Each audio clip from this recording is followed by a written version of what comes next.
Hello friends, मैं पुष्पांजलि स्वागत करती हूँ आपका मेरे यूट्यूब चैनल पर। तो आज का ये जो वीडियो है वो है MEG11 का एक नॉवेल द ग्रेट गैट्सबी। इसके जो ऑथर हैं वो है एफ स्कॉट फिजरेट, जो कि अमेरिकन नॉवेलिस्ट है। इनका जो डेट ऑफ बर्थ है वो 24 सितंबर 1896 है और डेथ हुआ था इनका 21 दिसंबर 1940 में। ये जो नॉवेल है वो पब्लिश की गई थी 1925 में। तो शुरू करते हैं नॉवेल।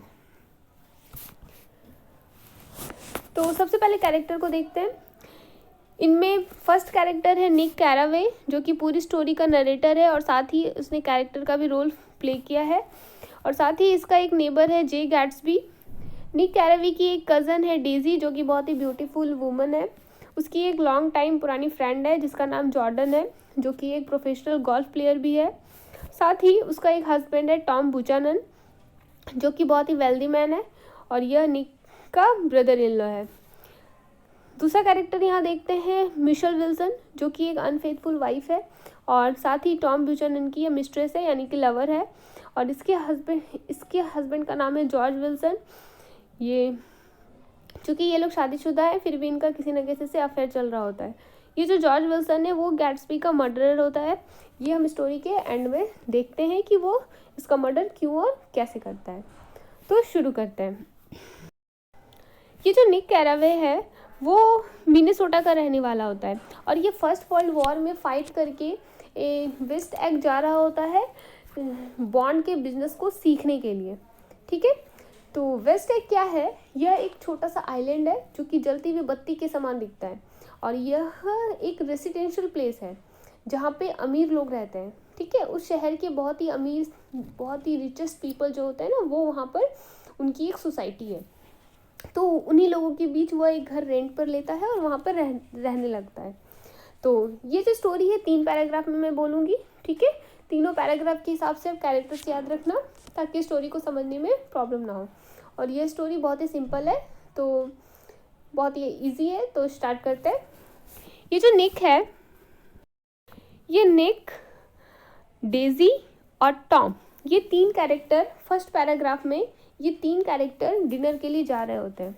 उस डिनर के दौरान ये जो जॉर्डन है, डेजी की सबसे पुरानी फ्रेंड, वो उन्हें मिलती है और यह जॉर्डन ये निक को बताती है कि ये जो उसका ब्रदर इन लॉ टॉम है उसका किसी के साथ अफेयर चल रहा है। बस फर्स्ट पैराग्राफ में केवल इतना ही। अब सेकंड पैराग्राफ में क्या है कि ये सारे लोग घर वापस आ जाते हैं।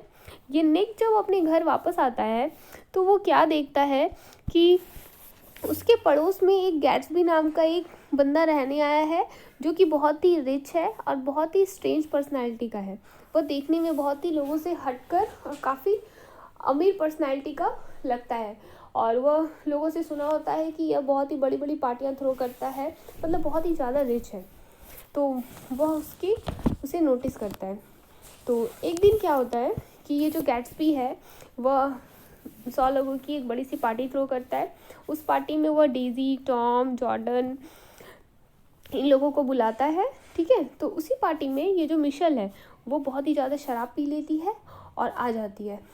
और आते ही चूँकि वो नशे में होती है तो बहुत सारी फालतू बातें डेजी को लेकर बोलना शुरू कर देती है। चूँकि इन दोनों डेजी के जो हस्बैंड है इसके साथ इनका अफेयर चल रहा होता है ना, इसलिए वो डेजी के बारे में बहुत ही उल्टा पुल्टा बोलना शुरू कर देती है, जिसकी वजह से टॉम को गुस्सा आ जाता है और वो उसे उसकी नाक में बहुत कस के हिट करता है, जिसकी वजह से उसकी नाक टूट जाती है और मिशेल वहाँ से चली जाती है। उसी बीच ये जो गैट्सबी है वो जॉर्डन को बताता है कि ये जो निक की कज़न है डेजी, इसे वो बहुत पहले से जानता है। और जॉर्डन जाकर यही बात निक को बता देती है कि ये जो गैट्सबी है ना, तुम्हारा पड़ोसी गैट्सबी, वह तुम्हारी सिस्टर डेजी को बहुत पहले से जानता है। तो अब क्या है, ये गैट्सबी और निक की बातचीत शुरू होती है और ये गैट्सबी निक को बोलता है कि डेजी और मेरी एक शॉर्ट मीटिंग फिक्स करवाओ। तो वह ऐसा करता भी है। डेजी और गैट्सबी एक दूसरे से मिलते हैं और इसी बीच डेजी को भी गैट्सबी को लेकर कुछ अट्रैक्शन फील होता है और वो एक दूसरे के थोड़े करीब आ जाते हैं।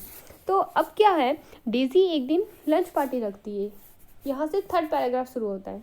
ठीक है, अब ये डेजी लंच पार्टी रखती है। उस लंच पार्टी में वह टॉम, गैट्सबी और निक, ये तीनों को बुलाती है। तो उस लंच पार्टी के दौरान ये जो टॉम है वो सबको बोलता है कि क्यों ना हम न्यूयॉर्क चलें, ठीक है। उसके बाद ये जो डेजी है, उसके बाद ये जो गैट्सबी है वो टॉम को बोलता है कि डेजी तुम्हारी वाइफ है बट वो तुमसे प्यार नहीं करती, वो मुझसे प्यार करती है। तो डेजी यह सुनकर उनके पास आती है और बोलती है कि नहीं, ये गलत है, मैं अपने हस्बैंड टॉम से ही प्यार करती हूँ। तो यह सुनकर गैट्सबी को बुरा लगता है और वह डिसाइड करता है कि वो अब से गैट्सबी को परेशान नहीं करेगा। तो इसके बाद ये जो गैट्सबी है वो ये जो टॉम है वो गैट्सबी को बोलता है कि मुझे पता है कि तुम इतने रिच कैसे बने हो। तुम्हारा एक इलीगल शराब का बिजनेस है जिसके द्वारा ही तुम्हारे पास इतने पैसे आए हैं। तुमने अपनी ये सारी दौलत इस इलीगल बिजनेस को, शराब के बिजनेस से ही कमाया है। तो यह सब बातें होती है और उनके बीच कुछ आर्ग्यूमेंट्स होते हैं। उसके बाद फिर आर्ग्यूमेंट शांत हो जाते हैं और जब मामला शांत हो जाता है तो ये जो टॉम है वो सोचता है कि गैट्सबी तो अब डेजी को परेशान नहीं करेगा, तो वह गैट्सबी और डेजी को बोलता है कि तुम लोग दोनों अब घर जाओ। तो गैट्सबी की एक गार्निश येलो कार होती है, वो उस कार से डेजी के साथ घर जा रहा होता है और उस कार को उस वक्त डेजी चला रही होती है। तो उसी वक्त मिशेल विल्सन, जो कि यह सोचती है कि उस कार में टॉम बैठा है और वो उस कार की ओर दौड़ती हुई चली आ रही होती है, बट उसी वक्त उस कार से मिशेल का एक्सीडेंट हो जाता है और वो उसी वक्त ऑन द स्पॉट उसकी डेथ हो जाती है। जब अपनी वाइफ मिशेल की डेथ की खबर सुनकर जॉर्ज को जब पता चलता है कि उसका एक्सीडेंट गैट्सबी ने किया है और यह बात उसे टॉम बताता है, ये जो टॉम है ना वो उसे बताता है कि गैट्सबी ने ही तुम्हारी वाइफ को मारा है। तो वह गन उठाता है और गैट्सबी के घर पहुंच जाता है और वहाँ पर उसे गन से उसे मार डालता है और स्विमिंग पूल में उसे डुबा देता है और उसे मारने के बाद वह खुद भी सुसाइड कर लेता है। तो अब कुछ समय बीत जाता है। समय बीतने के बाद ये जो निक है उसे पता चलता है कि ये जो गैट्सबी ने मिशेल का एक्सीडेंट किया था, मिशेल को मारा था, यह जो न्यूज़ है यह टॉम जॉर्ज को बताता है। तो वह जाकर टॉम को बोलता है कि ऐसा नहीं है, तुम्हें कुछ गलतफहमी हुई थी, वह कार उस वक्त डेजी चला रही थी। और यह सुनकर उसे बहुत ही रिग्रेट होता है, बहुत ही पछतावा फील होता है, लेकिन अब क्या कर सकते हैं, अब तो जिसे जाना है वो तो चला गया। तो अब क्या है कि ये जो निक है वो गैट्सबी के मेमोरी में एक फ्यूनरल रखता है। फ्यूनरल कहने का मतलब है जब लोग मर जाते हैं तो उनकी याद में जो रखा जाता है एक छोटा सा प्रोग्राम टाइप का, मतलब एक शोक समारोह जिसे बोलते हैं, उस टाइप का एक फ्यूनरल रखता है। बट उस फ्यूनरल में कोई नहीं आते हैं, सिर्फ गैट्सबी के फादर आते हैं। उसके बाद फ्यूनरल ख़त्म होने के बाद ये जो गैट्सबी है ये जो निक कैरावे है वह वह वेस्ट एग छोड़कर मिनेसोटा चला जाता है और वहाँ जाते ही वह सबसे पहले गैट्सबी के घर पहुँचता है और गैट्सबी के घर में उसकी एक पोर्ट्रेट टंगी होती है। उस पोर्ट्रेट को देखकर वह सोच रहा होता है कि सच में ये गैट्सबी बहुत ही महान था। तो इसी के साथ यह स्टोरी एंड होती है। तो इस पूरी स्टोरी में जो थीम है वो ऑथर ने दिखाया है जस्टिस।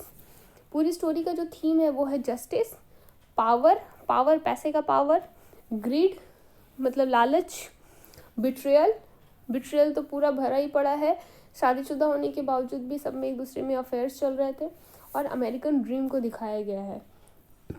ठीक है, तो ये जो थीम के 5 पॉइंट्स है ये आप नोट डाउन कर लीजिए, जस्टिस, पावर, ग्रीड, बिट्रेयल और अमेरिकन ड्रीम। तो अब तक आज के लिए बस इतना ही। तो मिलते हैं फिर नेक्स्ट वीडियो में। अगर मेरी वीडियो पसंद आई हो तो प्लीज़ इसे लाइक करें, सब्सक्राइब करें और शेयर करें, ताकि और भी किसी को जो इग्नू के प्रिपरेशन कर रहे हैं उन्हें थोड़ी हेल्प हो जाए। तो तब तक के लिए थैंक यू एंड बाय।